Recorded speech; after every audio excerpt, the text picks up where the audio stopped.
नाम में क्या रखा है, आगे बढ़ता हूं। 21 जुलाई की शाम दंतेवाड़ा के किरंदुल में आई बाढ़ ने सैकड़ों घर तबाह कर दिए। इसके एक सप्ताह बाद ही 27 जुलाई को किरंदुल ने एक बार फिर तबाही देखी। कई बेघर हो गए, कई लोगों की जिंदगी भर की कमाई बाढ़ के साथ बह गई। लेकिन यह सिर्फ कोई प्राकृतिक आपदा नहीं थी। बैलाडीला के लौह अयस्क की खदानों से करोड़ों अरबों कमाने वाली एनएमडीसी की लापरवाही भी इस तबाही के पीछे बड़ी वजह है। मैं आपको तबाही की वो तस्वीरें दिखाने के लिए राजधानी से करीब 450 किलोमीटर दूर बैलाडीला की उन खदानों तक गया, ताकि आपको दिखा पाऊं कि कैसे ये तबाही आई और अब इस इलाके में कैसे लोग हैं, कैसे उनकी जिंदगी गुजर रही है, आगे की उनकी राह क्या है और कैसे ये विध्वंस अब दोबारा ना हो, इसके लिए जतन किए जा रहे हैं। आपका अपना चैनल विस्तार न्यूज आपकी अपनी कहानी दिखाएगा। तबाही का हाल बड़ी पलटान में देखिए।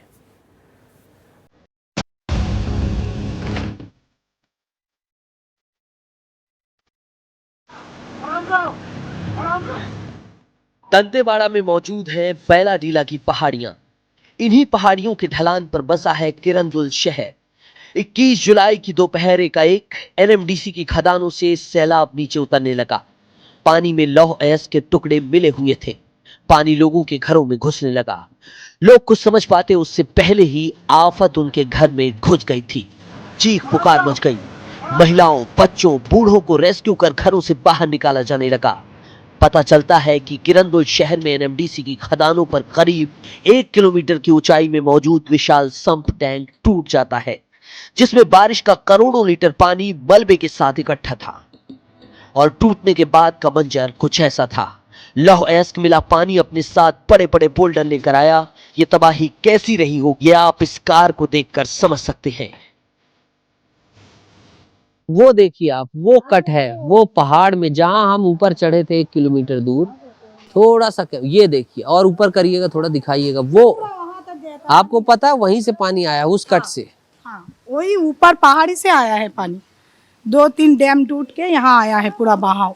ये देखिए इस तरह से वहां से पानी यहाँ आया। का लोग को उठा के ले जाते हैं, बोलते हैं रात को घर में मत रुको। इस तबाही के काले बादल छटने के बाद हमारे मन में कई सवाल थे कि आखिर कौन इसके लिए जिम्मेदार है।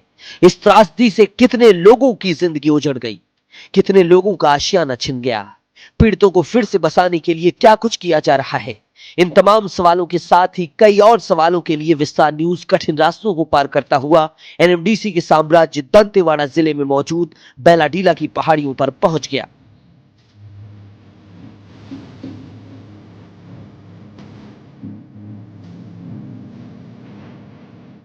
क्योंकि एनएमडीसी पर जो लोगों ने आरोप लगाए थे वो बहुत संगीन थे। ये जो है एनएमडीसी का चेक डैम का पानी है, ये हमारा नहीं है, लेकिन जबकि उन्हीं का पानी छोड़ा गया है। एनएमडीसी जो इतना पैसा कमा रहा है, ये हर साल का नाटक है। जो ये लाल मिट्टी जो बहता है, इसका परमानेंट सोल्यूशन करता नहीं है। मतलब ये एनएमडीसी का है, तो कम से कम एनएमडीसी वाले आकर यहाँ देखे तो। पिछले बार भी इस टाइप का हुआ था, कोई नहीं आया, बस वीडियो बनाकर निकल गए। अपना एनएमडीसी का जो ये डैम है, डैम बना हुआ है, इसके जस्ट पीछे में ये रोड बना हुआ है। रोड से लेते हुए पूरा सीधा डायरेक्ट दुकान के अंदर में घुस गया है पानी। लाखों का सामान नुकसान हो गया हमारा। वो पूरे लोहा जो पत्थर जो एनएमडीसी पहाड़ी की जो लोहा है पूरा बह के नाला में आई है। और जो भी उनकी ब्लू डस्ट जो आयरन जो अपना कंकड़ है पूरा घर का वगैरह दुकान वगैरह में सब भरी हुई है। कि अब जो नुकसान हुआ है उसकी मुआवजा चाहिए। कितना का नुकसान का अंदाजा मेरे तो 1-1.5 लाख नुकसान हो गई है। चारों तरफ पूरा पानी पानी था। फिर हम लोग तो कैसे तैसे भी जान बचा के निकले। एनएमडीसी मदद करेंगे तो ठीक, नहीं तो फिर हम लोग गरीब आदमी कहाँ जाएंगे। और इतना पत्थर, इतना मट्टी घुस गया। वो टैंक सफाई, वो टैंकर, वो टेंडर हो गया था, वो डैम सफाई करने का टेंडर हो गया था। टेंडर मिला है सुरेंद्र नायर को। उन लोगों का, दोनों का, एनएमडीसी और नगर पालिका का कारण से ये पूरा सत्यानाश हो गया। ये पूरा प्रयास ये किरंदुल निवासी लोगों का है। इतना बारिश चल रहा है और डेंगू फैल रहा है, पूरा हॉस्पिटल बड़ा हो चुका है। जहाँ से 3 घर बिल्कुल नस्ताबूद हो गया, जिसके पास कोई भी चीज, एक खाने पीने का, रहने का जगह नहीं है। सबसे पहले हम पहुंचे करीब 1 किलोमीटर की ऊंचाई में मौजूद एनएमडीसी के C11 पॉइंट में। यहीं से तबाही बनकर करोड़ों लीटर पानी नीचे आया था। यहाँ ऑक्सीजन कम थी, सांस लेना मुश्किल था। चारों ओर से बादलों ने इस जगह को घेर रखा था। खदान ढहने का खतरा था, लेकिन सवाल लोगों का था, ऐसा क्यों हुआ? फिर ना हो, सवाल इसका था, यानी सवाल आपका था। इसलिए हम इन चुनौतियों को पार करते हुए पहुंच गए। 21 जुलाई और 27 जुलाई को एनएमडीसी के C11 यानी कि ये जो नीचे दिखाई दे रहा है, यहीं से ये बांध टूटता है और नीचे किरंदुल शहर जो दिखाई दे रहा है, दिखाइए अखिलेश जी, इस किरंदुल शहर में इस बांध का पानी जाता है और तबाह कर देता है 200 घरों को। कई लोगों का घर उजड़ जाता है, कई लोगों का रोजगार उजड़ जाता है और लापरवाही आती है एनएमडीसी की। क्यों आती है? दिखाइएगा इधर अखिलेश भैया, क्योंकि एनएमडीसी लापरवाही के ढंग से ये जो मेरे हाथ में आप देख रहे हैं आयरन ओर, इसको जमा कर रहा था। ये लाल आयरन ओर है, काला आयरन ओर नीचे दिखाऊंगा। इससे पहले जहां मैं खड़ा था, खदान का ऊपरी सिरा वो था। वो देखिए कितनी ऊंचाई में है वो जगह। वहां से खड़े होकर मैंने ये नीचे की चीजें बताई थी और अब वहां से उतरकर मैं आ गया हूं खदान के इस हिस्से में, जो कि हार्डकोर एरिया है और यही लास्ट एरिया है जहां पे जाया जा सकता है। फिर इसके नीचे हैवी मशीन्स जाती हैं, सारी चीजें जाती हैं और ये यहाँ पे पूरी जगह पर पानी भरा हुआ था। विस्तार न्यूज जब कहता है आपका अपना चैनल है तो बात सच होती है और आपकी अपनी बात बतानी है तो समझाना पड़ेगा ना। ये आप देखिए, ये देखिए, मैंने आपको कहा था कि काला लोहा, इसमें सबसे ज्यादा आयरन की मात्रा है। यहाँ पे डंप किया जाता था, देख लीजिए काला काला दिख रहा होगा। समझिएगा चीजों को। अब मैं हार्डकोर एरिया में आ गया हूँ नीचे। यहाँ पे इकट्ठा किया जाता था और वो जो आप टूटा हुआ एरिया देख रहे हैं, वो एरिया कहाँ टूटा है?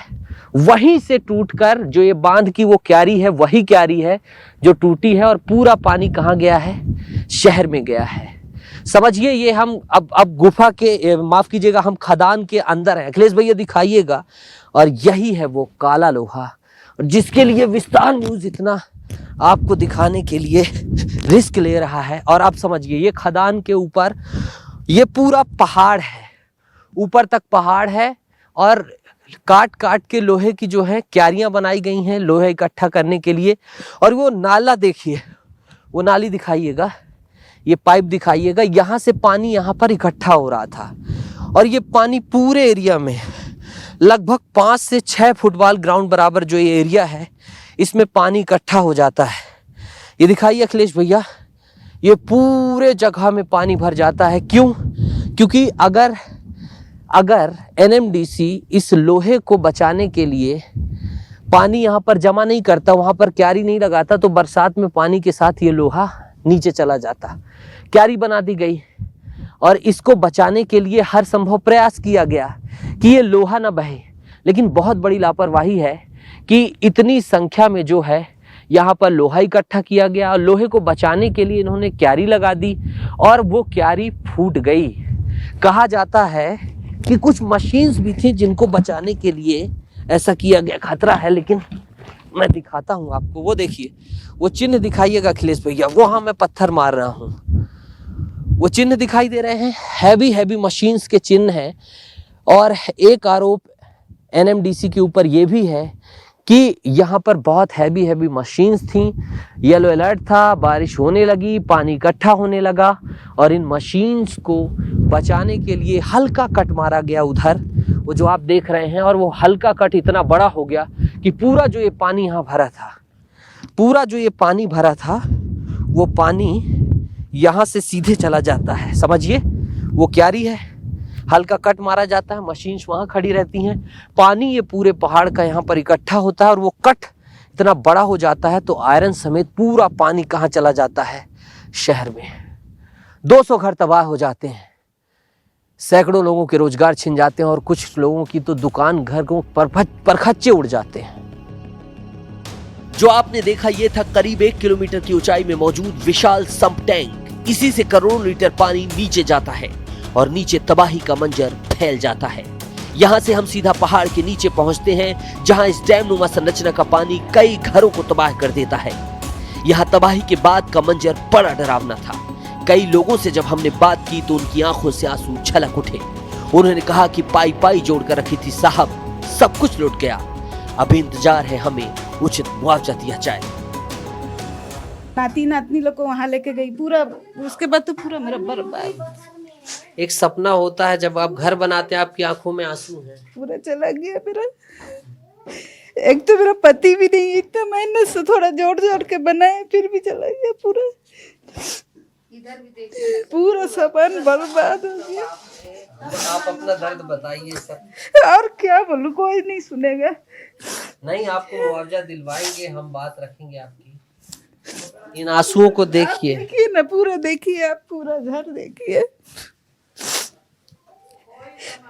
इसके घर उसके घर में जा जा के रात बिता रहे हैं डर के मारे।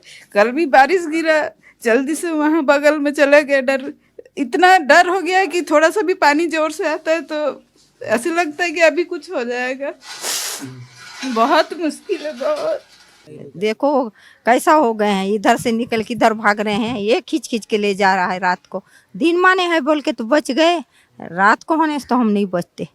सब बच्चा लोग स्कूल, बच्चा लोग उतना ही समय पहुंच गए स्कूल। डाल के वो पड़ोसी घर में ले गए, उधर ले गए, इधर ले गए, ले दे के हम लोग बच्चे। अगर रात को आया रहता हम लोग सब खत्म हो जाते हैं, यहाँ पे कोई नहीं बचता। दिन को था बोल के इधर उधर भाग भी। उस दिन के हादसे में ये दीवार ऐसा हो गया है, आप खुद देख सकते हैं। ये देखिए, क्योंकि मैं बच्चे वाली हूँ, मेरे 4 बेटी हैं, मेरे मिस्टर के छोटे मोटा रोजगार है, मेरे सास एक छोटा सा दुकान खोली है, मेरे देवर एक छोटा सा दुकान में तो पानी पूरा भर गया है। ये जो तिरपल कहाँ है, तिरपल जो देख रहे हैं वो दुकान में फिट करें, क्योंकि हमारा उसी से हमारा पेट चलता है। अगर वही अगर उजड़ गया तो हम कहाँ जाएंगे। यहीं पर हमने देखा कि प्रशासन एनएमडीसी के साथ मिलकर तमाम लोगों की मदद कर रहा था। लोगों को सामान, खाने पीने की चीजें बांटी जा रही थी।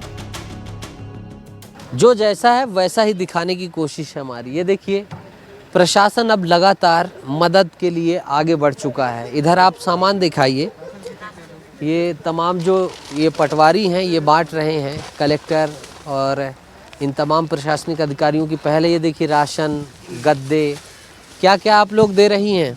हम लोग गाड़ी में गद्दा है, चादर है, कम्बल है, चावल है, तकिया है, राशन। अच्छा, तो ये सब बांटा जा रहा है जो पटवारी साहब बांटे। पटवारी साहब, क्या क्या व्यवस्था प्रशासन की है? प्रशासन जो व्यवस्था की है उसको हम लोग बांट रहे हैं। जैसे कंबल हो गया, तकिया हो गया, गद्दा हो गया, राशन किट हो गया और चादर, ये सब। तो ये सारी चीज़ें प्रशासन बांट रहा है। इस तरह से गाड़ियां बनाई गई हैं और ये देखिए जैसे राशन की बोरी दे दिया इन्होंने, अपनी एक गाड़ी में लेकर गए। इसके बाद हम पहुंचते हैं एनएमडीसी के मंगल भवन, जहां बाढ़ पीड़ितों का कैंप बनाया गया था। यहां ठहरे हुए लोगों का हाल और उन पर आई आफत को हम जानने की कोशिश करते हैं। एनएमडीसी का जो बाढ़ टूटा है उसी में से हम लोग का घर नष्ट हो गया है। पूरा सामान, मतलब घर ही नहीं रहा, सब कुछ टूट गया है। पूरा घर में पानी घुस गया है, पूरा जितना सामान था घर का चला गया है। घर में रहने लायक नहीं है, जैसे कि बाथरूम यूज। नवविवाहिता हैं क्या आप? नई शादी हुई? अभी शादी हुई। इनकी नई शादी हुई है। कब हुई है? अप्रैल में। अप्रैल में शादी हुई है और अभी चल रहा है जुलाई, मई, जून, जुलाई। शादी करके आई होंगी, सोची होंगी बहुत अच्छी जगह रहूंगी। प्रेग्नेंट भी हूँ, अभी इस हालत में मैं अपना घर भी नहीं जा पा रही, मैं यहाँ रह रही हूँ। अचानक खाना बनाने का टाइम 3:30 बजे अचानक पानी आके पूरा इतना स्पीड में पानी आया, पूरा तुरंत हम लोग बोली के पकड़ के ऐसे खड़ा हो के बोल के होगा बोल के देखा तो खड़ा भी हो नहीं पाया, तुरंत इतना पानी भर गया। कुछ दिमाग में नहीं है आज हम लोग एक सामान निकालेंगे, कुछ निकाल भी नहीं पाया। बच्चा लोग मन के इतना हो गया पानी, तुरंत तो उठा के दूसरा का घेरा तोड़ के बच्चा लोग मन के निकाला। स्पीड में इतना पानी आया, हम लोग खाना भी नहीं खाया था। रसोई घर में लोड़ी क्या क्या बर्बाद बोले, थाला गुंडी माने आलमेरी पूरा कीचड़ में यही पूरा फांस के पूरा गिर गया। प्रबंधन में यहाँ पे ये लोग थे। कितने लोग आज की डेट में यहाँ? आज यहाँ 55 मेंबर्स हैं और 20 परिवार हैं। यही हमें यहाँ के एसडीएम मिल जाते हैं जो यहाँ की प्रशासनिक मदद के बारे में जानकारी देते हैं। पहली बार पहाड़ से पानी 21 तारीख को समय लगभग 3:30 बजे दिन में आया था और दूसरी बार आपका 27 तारीख को सवेरे लगभग 9 बजे के आसपास पानी आया। इसकी सूचना जिला प्रशासन और स्थानीय प्रशासन को नहीं थी और मंगल भवन में उनको 3 बार खाना दिया जा रहा है, उनको डेली यूज़ के सामान दिए जा रहे हैं, और उनका 2 बार मेडिकल चेकअप हो रहा है कि वो स्वस्थ रहें। कलेक्टर साहब के मार्गदर्शन में एनएमडीसी ने तात्कालिक तौर पर 20,000 रुपये मुआवजा पर परिवार दिया था। जो मुआवजा का गणना है वो हम लोग एनएमडीसी के साथ मिलकर कैलकुलेट करेंगे। जो हमारे कुल प्रभावित परिवार थे, दोनों बार के जो आपदा आया उसमें मिला के 261 परिवार थे। सुना आपने, एनएमडीसी की तरफ से ज्यादा सहयोगात्मक रवैया नहीं अपनाया गया। अगर ये सहयोगात्मक रवैया अपनाया जाता तो शायद इस विध्वंस और तबाही को और अच्छे तरीके से मैनेज किया जा सकता था, लोगों को और अच्छा उपचार दिया जा सकता था। ये यहाँ के उच्च अधिकारियों का कहना है। इसके बाद बारी थी जिम्मेदारों से सवाल पूछने की और विस्तार न्यूज सीधा पहुंच जाता है इस खदान के मुख्य प्रबंधक के पास। पहले तो वो कैमरे में कुछ भी कहने से मना कर देते हैं, लेकिन काफी मशक्कत के बाद वो बोलने के लिए तैयार होते हैं। हमारे साथ हैं संजीव शाही जी, मुख्य महाप्रबंधक एनएमडीसी के, उन्हीं से समझेंगे। सर, बहुत बड़ा आरोप है कि वहां पर डैम था और 21 तारीख को 27 तारीख को लापरवाही के कारण वो डैम टूट गया, क्या कुछ है?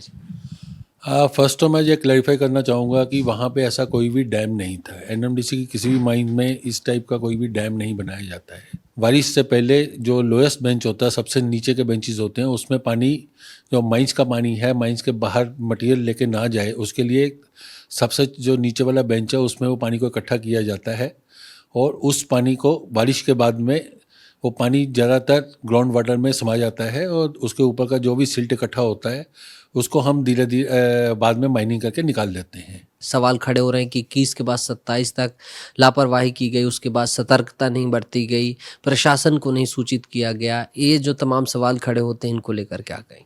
जो 21 जुलाई को जब फर्स्ट टाइम हुआ तो एक्चुअल में क्या हुआ है कि बारिश बहुत ज़्यादा हुई उस दिन, और बारिश ज़्यादा होने के चलते जो हमारा सम था उसके नीचे का मट्टी, जो ओरिजिनल ग्राउंड के नीचे का मट्टी जो है वो लूज होकर खिसक गया, जिसके चलते कि एक साइड से वो बंद जो था वो टूट गया और बंद टूटने से वहाँ का पानी जो था, उस बेंच का पानी पूरा नाले जो बना हुआ नाले के अंदर गया।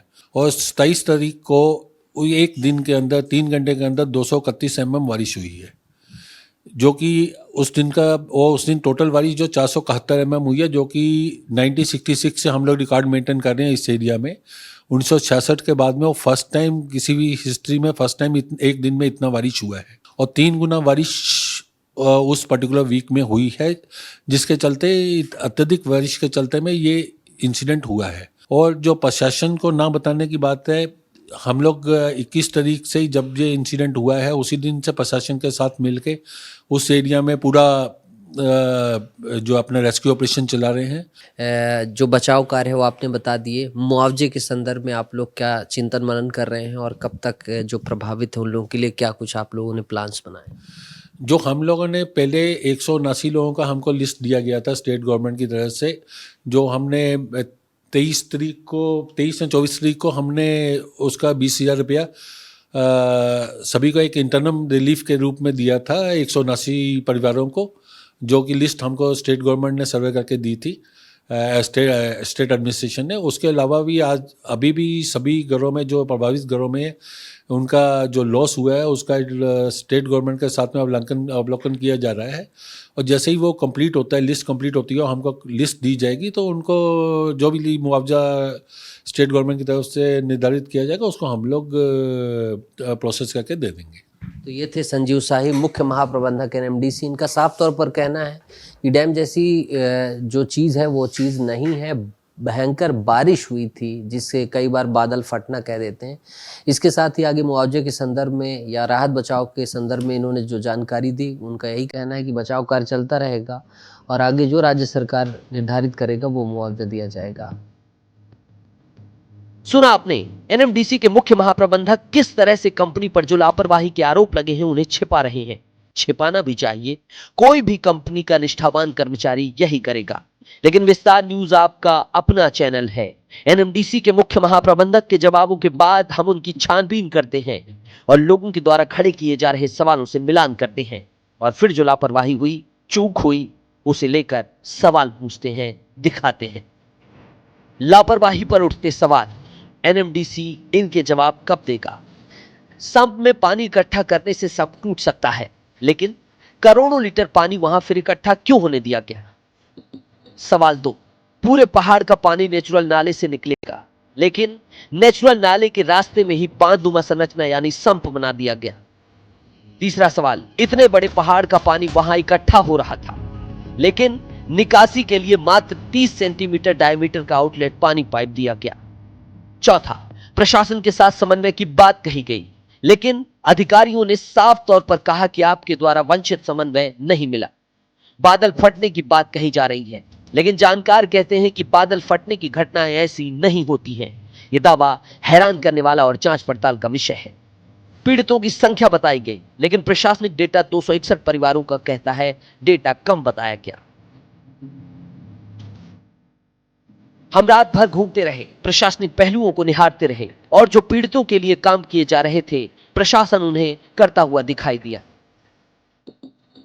नगर पालिका परिषद में हम हैं, रात हो गई है और लगातार जो ग्रामीण हैं, जो यहाँ के स्थानीय हैं, माफ़ कीजिएगा, जिनके घरों में बाढ़ का पानी गया था, उस डैम का पानी गया था, उनको ये तमाम सुविधाएं यहाँ से बांटी जा रही हैं। ये देख सकते हैं आप, पूरा यहाँ पर परिसर भरा हुआ है। इधर किराने की पूरी किट बनाई गई है जो प्रभावित हैं उनको देने के लिए। ये देख सकते हैं आपकी, ये पूरा लगभग जो राशन होता है घर का, दाल चावल नमक तेल मसाले सारी चीज़ें, और ये ब्लैंकेट ओढ़ने के लिए दिया गया है कि उन्हें किसी तरीके से ठंड ना लगे, कुछ ना हो। इधर आप देख सकते हैं कि ब्लैंकेट के जो हैं तमाम भंडार हैं, ये सब कुछ प्रशासन लगातार करता हुआ दिखाई दे रहा है। ये इधर हैं अलग अलग चीज़ों के अलग अलग सामान इधर पर रखे गए हैं और सब कुछ ये स्थानीयों को वितरित किया जा रहा है। वो चद्दर आप देख सकते हैं, तकिए हैं और इसी तरह ये तमाम राशन है, पूरा ये बजनी है, सब कुछ है इसमें, ये सब कुछ वितरित किया जा रहा है। इसके बाद दंतेवाड़ा पहुंचकर हम यहाँ के कलेक्टर मयंक चतुर्वेदी से तमाम घटनाक्रम के बारे में समझते हैं और तमाम पहलुओं को समझने की कोशिश करते हैं। एनएमडीसी का संप जो है, उनकी एक पूर्वी दीवार एक बार टूट गई और 27 तारीख को फिर से उसके किनारे का एक और हिस्सा टूटा। तो जो रास्ते में जितने भी, क्योंकि वहाँ ग्रेडियंट बहुत शार्प है, तो रास्ते में जितने भी घर आते हैं उनमें बहुत तेज़ी से पानी घुसा। हालांकि पानी ठहरा नहीं, लेकिन उससे माल का नुकसान बहुत ज़्यादा हो गया। जान का नुकसान नहीं हुआ, किसी को कोई चोट नहीं आई, कुछ इस तरह का नुकसान नहीं हुआ। वहाँ के लोग भी सजग हैं और हम लोग ने भी त्वरित कार्रवाई करी वहाँ पहुँच के। तब से लेकर अभी तक राहत कार्य चल रहा है। तत्काल में मुआवजा भी उनको दिलाया गया है, प्रति घर को 20,000 रुपये दिलाया गया है, जो कि इमीडिएट रिलीफ के लिए है। और लॉन्ग टर्म में जितना भी उनका नुकसान हुआ है, जो भी, उसका उनको मुआवजा दिलाया जाएगा। जो पानी जमा होने की जगह है, जहाँ से पानी एकदम से फट के निकला है, और पानी इकट्ठा होने का जो कैचमेंट है, वो पूरा एनएमडीसी की माइनिंग लीज में ही आता है, वो फॉरेस्ट का पट्टा है। तो उसमें हम लोग जब तक डिटेल्ड इंस्पेक्शन उसका नहीं कर लेंगे, तब तक उसमें कुछ कहना मुश्किल है। लेकिन हाँ, वो एनालिसिस भी चल रहा है और साथ में राहत कार्य भी चल रहा है। राहत कार्य थोड़ा सा एक बार जब पूरा हो जाएगा तो इसके कारणों को हम लोग अच्छे से डिटेल्ड तरीके से निकालेंगे। मुआवजा जितना मैक्सिमम मिल सकता है उतना हम उनको दिलाएंगे। प्राइवेट प्रॉपर्टी का जो नुकसान हुआ है, प्लस पब्लिक लायबिलिटी एक्ट के अंतर्गत जो भी हमारी गवर्नमेंट प्रॉपर्टीज का भी नुकसान हुआ है, उसका मुआवजा हमको लेना पड़ेगा। कुल मिलाकर यह समझ में आता है कि एनएमडीसी का विशाल सैंप टैंक जो टूटा, वो कहीं ना कहीं बारिश के साथ एनएमडीसी प्रशासन की लापरवाही का नतीजा भी है। आयरन ओर को दूर मौजूद चेक डैम से ढोकर लाना न पड़े, इसलिए इन्होंने आयरन ओर को यहीं इकट्ठा कर दिया। एनएमडीसी जानता था कि यह प्राकृतिक नाला है, बावजूद यहीं पर संप बनाया गया। पहले भी ऐसी घटनाएं हो चुकी हैं। नीचे आबादी बसती है, बावजूद प्रशासनिक इंतजामात नाकाफी थे। पूरे मामले पर जांच चल रही है। अब देखना होगा कि क्या कुछ कारण सामने निकल कर आते हैं। उम्मीद है कारणों की जांच कर भविष्य में ऐसी घटना दोबारा ना हो, इस चीज को दुरुस्त किया जाएगा और पीड़ितों को ससम्मान उचित मुआवजा दिया जाएगा। विस्तार न्यूज के लिए नितेश गर्ग, किरंदुल से।